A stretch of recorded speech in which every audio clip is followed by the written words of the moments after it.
How to switch between Temu accounts. Hello and welcome back to Official Help Desk.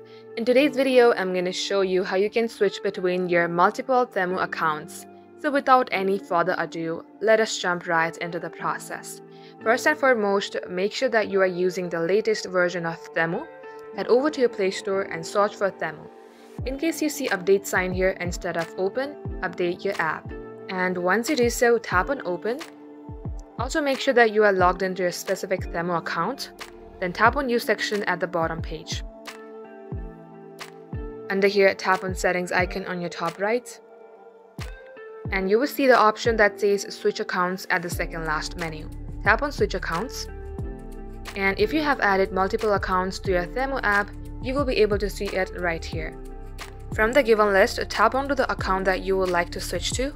And you can see that this is how you can switch multiple accounts in your Temu app.